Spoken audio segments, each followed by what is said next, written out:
बिस्मिल्लाहिर्रहमानिर्रहीम और अस्सलाम वालेकुम। 17 मार्च और पाकिस्तान में पीर की शाम।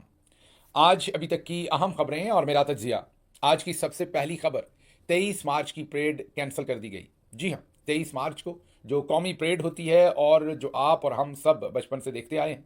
पहले तो वो ऐवान सदर के सामने होती थी, जहाँ पर सीढ़ियाँ बनी हुई हैं दोनों तरफ। फिर जगह की किल्लत की वजह से उसे परेड ग्राउंड में शिफ्ट कर दिया गया।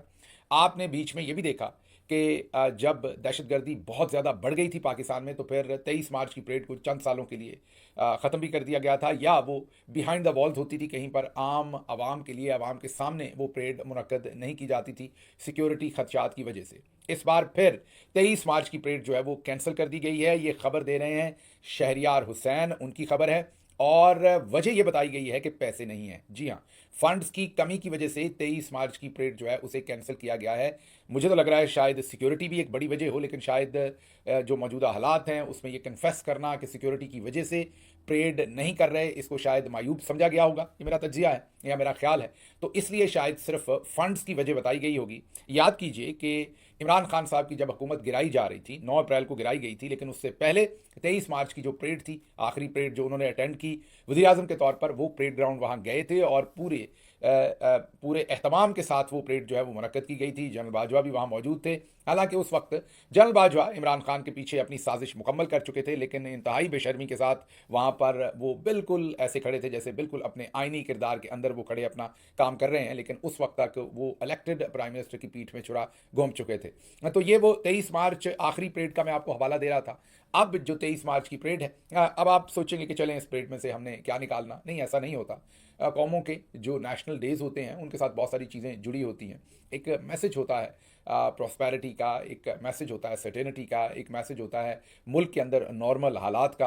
अगर ऐसे हालात में एक हफ़्ता पहले ये पता चले कि परेड जो है वो पैसे ना होने की वजह से जो है वो ख़त्म की गई है, जैसा कि शहरियार हुसैन क्लेम कर रहे हैं, तो फिर आप और मैं खुद ही समझ सकते हैं कि पाकिस्तान के माली और सिक्योरिटी के हालात इस वक्त किस तरह के हैं। लेकिन जब मैं दूसरे सारे मामला देखता हूँ तो फिर तो समझ नहीं आती कि पैसे कहाँ से अगली खबर ये जो जैसे मैंने आपको बताया कि उसमें तो पैसों की कोई कमी महसूस नहीं हो रही, और वो खबर ये है कि मरियम नवाज शरीफ साहबा अपने पूरे अहलो अयाल और पूरे टब्बर के साथ अब उम्रा पर जाने की तैयारी कर रही हैं। और जाहिर है उसमें आप ही का पैसा खर्च होगा, वही पैसा जो 23 मार्च की परेड पर लगना था। लेकिन वो पैसे शायद अब मरियम नवाज शरीफ साहबा के उम्रे पर लगेंगे।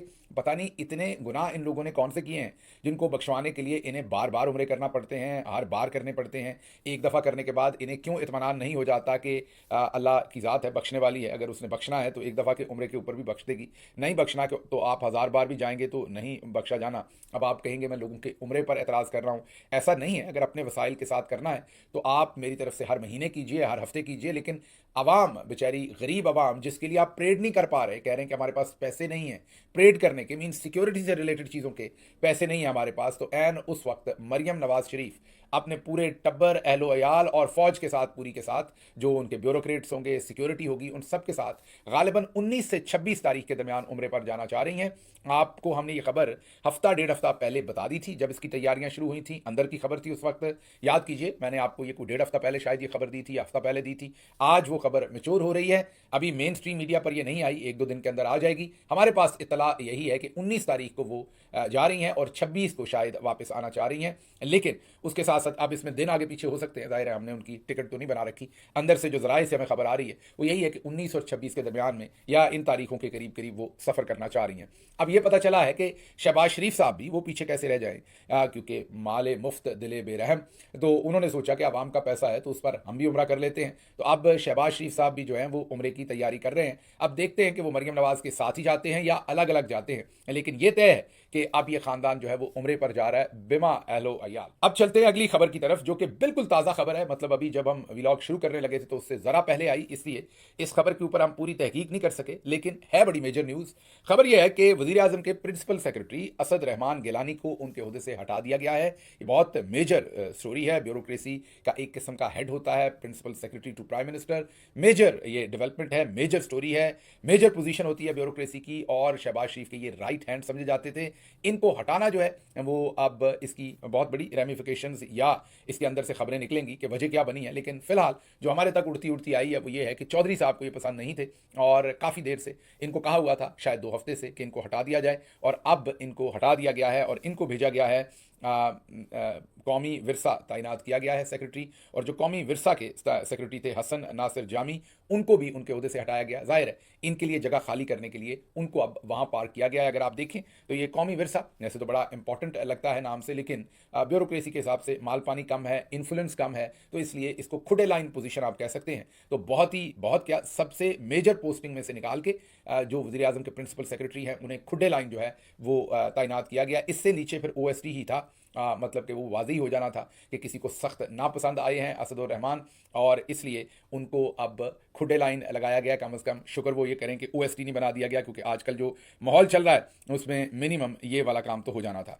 अच्छा जी, अगली खबर जो आपके सामने रखनी है वो फैक्ट फोकस की रिपोर्ट है। फैक्ट फोकस ने इससे पहले जनरल कमर जावेद बाजवा की करप्शन के बारे में और उनके असासों के बारे में एक स्टोरी की थी, याद कीजिए, जिसके बाद बहुत सारे लोगों को उठा लिया गया था, बहुत सारे लोगों को मुअत्तल किया गया था एफबीआर में से कि वो डाटा कैसे लीक हुआ। वो डाटा बता रहा था कि जनरल बाजवा और उनकी अहलिया के असासों में 12 अरब रुपए का इजाफा हुआ था, चुटकी बजते वो इजाफा हुआ था और एकदम से वो पैसा कहीं से आया था।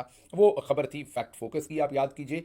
अब फैक्ट फोकस एक नई स्टोरी कर रहा है, भूचाल लाने वाली स्टोरी है ये। देखते हैं इस पर अब फैक्ट फोकस के साथ क्या किया जाता है या इसका रिएक्शन उनके खिलाफ क्या आता है, क्योंकि इस बार उन्होंने दोबारा जो एक सर्विंग आर्मी चीफ हैं उन्हीं के बारे में स्टोरी की है, और वो है जनरल आसिम मुनीर साहब। और फैक्ट फोकस अब ये क्लेम कर रहा है कि जनरल साहब का जो ऑफिस है वो अपने इख्तियारात का नाजायज़ फ़ायदा उठा रहा है और अपने रिश्तेदारों को उसके फ़वायद दिए जा रहे हैं, या इन्फ्लुएंस इस्तेमाल करके रिश्तेदारों को बेहतर पोजीशन पर सिक्योर करवाया जा रहा है। ये फैक्ट फोकस की रिपोर्ट है। बहुत सारी उन्होंने इसके अंदर इंफॉर्मेशन दी है। कुछ तो डॉक्यूमेंट्स हैं, जैसे जनरल साहब की दोनों साहबजादियों के पासपोर्ट्स की कॉपीज़ हैं, हम वो आपको नहीं दिखाएंगे क्योंकि उस पर आल्दो के फैक्ट फोकस ने उसके ऊपर निशान लगा रखे हैं, लेकिन ये मुनासिब नहीं होगा उनकी ज़ाती इन्फॉर्मेशन जो है। आल्दो ये अलग बात है कि जब मुझे उठाया गया था तो जनरल साहब के डिपार्टमेंट ने बाकायदा मेरे तमाम जितने भी शनाख्ती डॉक्यूमेंट्स थे, मेरा आईडी कार्ड, मेरा ग्रीन कार्ड, मेरे क्रेडिट कार्ड्स, मेरी हर चीज़ जो भी मेरे से रिलेटेड थी, उनको तस्वीरें खींचकर जनरल साहब के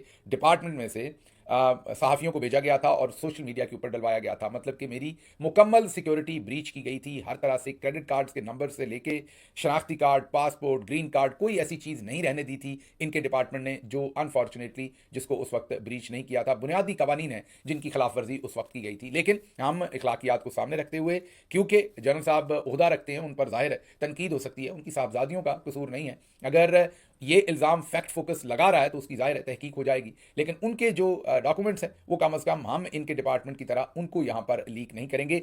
इल्ज़ाम पहला ये लगाया गया है कि बेटियाँ क्योंकि दोनों शादीशुदा हैं और शादीशुदा बच्चे जो हैं उनको डिप्लोमेटिक पासपोर्ट नहीं मिल सकते पाकिस्तानी कवानीन के मुताबिक। फैक्ट फोकस ये कह रहा है, और फैक्ट फोकस कह रहा है कि सफारती आदाब के मुताबिक भी उनको डिप्लोमेटिक पासपोर्ट्स नहीं मिल सकते। सिर्फ ऐसे बच्चे जो बीवी को मिल सकता है, बच्चों को उनको मिल सकता है जो आपके साथ रहते हों, आपके जेर कफालत हों, इंडिपेंडेंट सिटीजन ना हो, शादीशुदा ना हो। बहरहाल ये एक बारीक बात है। अब इसमें कानूनी साइड क्या है वो तो जाहिर है कानून के माहिर ही बता सकते हैं। फैक्ट फोकस कहता है कि ये गलत तरीके से इख्तियारात को गलत इस्तेमाल करके ये पासपोर्ट्स जो हैं ये दिए गए हैं। उसके बाद फैक्ट फोकस एक और स्टोरी बताता है, और वो ये स्टोरी बताता है कि एक जो नेशनल हमारा एजुकेशन का डिपार्टमेंट है उसमें एक मोहतरमा है हाजरा सुहेल। उनके बारे में फैक्ट फोकस कहता है कि वो आर्मी चीफ की मामूजाद बहन है और वो एक मैनेजर थी, मीन एक लोअर पोजीशन पर काम करती थी। इनके आर्मी चीफ बनने से पहले स्कॉलरशिप मैनेजर थी, फिर उन्हें यकायक जो निगरान हुकूमत थी उसके दौरान उन्हें पहले उस पोजीशन से एक दरमियानी पोजीशन के ऊपर लाया गया चंद दिन के लिए,